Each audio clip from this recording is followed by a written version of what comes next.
I did this line drawing of a Paris rooftop scene for another video not long ago. And while at the time I envisaged it as a line drawing only, I thought it might be a good example to use for a demonstration on using tonal value, not for shade or shadow, because there's very, very little shade or shadow in this drawing. The sun was very much overhead when the photo reference was taken, but in using value to represent local color. And local color really just means the actual color of the object, but it is affected by various factors such as the reflection of light bouncing off it, but also closeness. Color brightness and depth can lessen as an object goes further away. So we have a number of factors to juggle. Plus, of course, as an artist, we're not slaves to our photo, and whatever element of drawing we're using, whether it's line or whether it's value, we can manipulate it to improve its effectiveness in our drawing. Now, color can be a distraction in really understand what value is what I'm seeing representing in relation to another value that I'm seeing. So for instance, these chimney pots are orange, these chimney pots are orange, these ones look a bit dirtier. But how does that translate into value? What about these ones that are in the light? What value are they? How light or dark, in effect, are they? With these aluminium roofing panels, they're all the same color, but down here it looks a bit darker to down here. But down here looks darker compared to these because these ones particularly are at an angle where they're reflecting the light differently. More light's bouncing off, and so we're not seeing the actual color as strongly in this. So there are all sorts of various factors at play. And one incredibly useful thing to do, particularly if we don't have much experience in transferring color into a monochromatic value system, is to print off a black and white version of our drawing. That way we let the computer take the color out and replace it with one color of various values. So this shows me how my drawing will look if I very faithfully and accurately represent what's here. I find looking at this and comparing it with this helps me also to work out where I don't want to follow it exactly. So for instance, for the Hotel de Ville here, certainly with the roof, I want to keep that a lighter color so it goes further back. I may not do these as dark as they actually are. And the thing about values, of course, is we read them against other values. So whether this looks light or dark really will depend on what's next to it. There are some light values very close to it, and there are some dark values very close to it as well. When I start something such as this, sometimes I start very light, sometimes I start very dark, and sometimes I start with a fairly safe mid-tone. The other thing I have, which I don't know if it will be on camera, I can put it on camera. Is there room up here? Yes.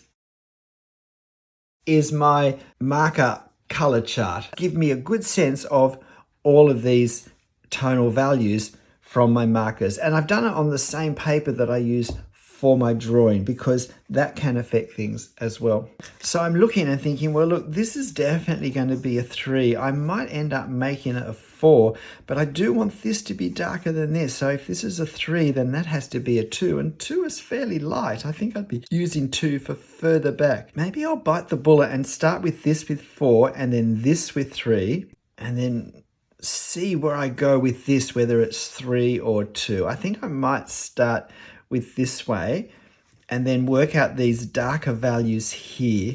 So I'll start with that 4, 3, and then I'll be just using variations here and here. Now we can see these chimney pots are darker than these ones, so these I'll probably use 5 or 6. I'll need to crack into a 6. I think 5 won't be enough variation. I might end up using a 5 for here and a 6 for here and a 6 for here. I don't think I'll go darker than 6 down here. And these values, even though they're actually quite similar in local color to here, as in here, here, and here, I might end up doing these 5 rather than 6 because I want to transition my values becoming lighter to help create the effect of distance. Well, I think it's time to start.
So I think we have it, but I think I might just darken the top of this building a little bit. That's an N1, so I might just make it an N2, just to give a little more separation, just to bring it a little further forward than it was, just to create some separation, because there is a gap between that and the Hotel de Ville behind, in the similar way that I had here, except the only difference was there actually was some darker value on top for this one, but it was very convenient just to separate that roof line. And if I were going to go back to the line work on this, I would probably actually just strengthen that line along the top there a little bit, just to create a stronger effect. And look, why don't I do that right now? I have all these pens here, and that works better, I think. And again here. Yeah, that pulls both of these forward somewhat. And while I've got the pen, just add a few lines in there that I missed. I think this took me about 20 minutes to do. Hang on, I can just see a spot that I've missed. The idea was that there really wasn't much, if any, white paper showing at all by the end. The only place I've consciously left white paper is on this side of the Hotel de Ville, to give it some sense of presence and some highlight. And I think in some ways, if you look at my drawing, the Hotel de Ville stands out, sits out a little more strongly than it does in the photo. And that's quite deliberate. And this is part of the opportunity that artists have when we draw from references in some way. The other thing, I was just going to strengthen the darkness down there and add a little bit of N6.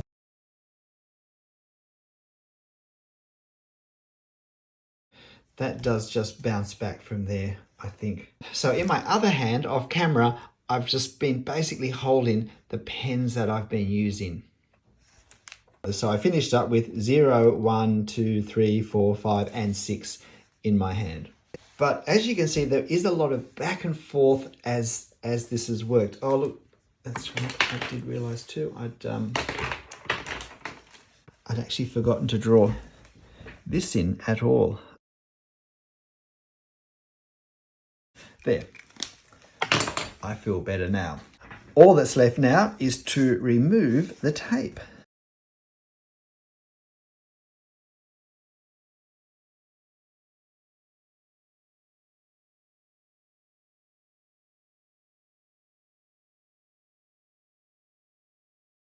So while we use marker tone often, I think, first off, for shade and shadow effects in our drawings, let's not forget that we can also use it for local color. Even in scenes where there is, in effect, almost no shade or shadow at all, we can still use it to significantly transform the effect of drawing just in line. G'day, I'm Stephen Travers. You'll find this photo on my channel community page from a few videos ago when I drew this line drawing originally. So I'm going to post a copy of my line drawing so that if you'd like to have a go doing this, you can. But I'll also post a copy of my black and white version, which sat just off camera while I drew this and was a convenient reference point at times. You can see though that I did lighten the effect. Another option is I could have lightened this digitally before I printed it out. So why not go and print off a copy of the line work and have a go drawing this yourself? But look, whatever you draw, however you're drawing it, make sure you have fun. I'll see you next time. Bye.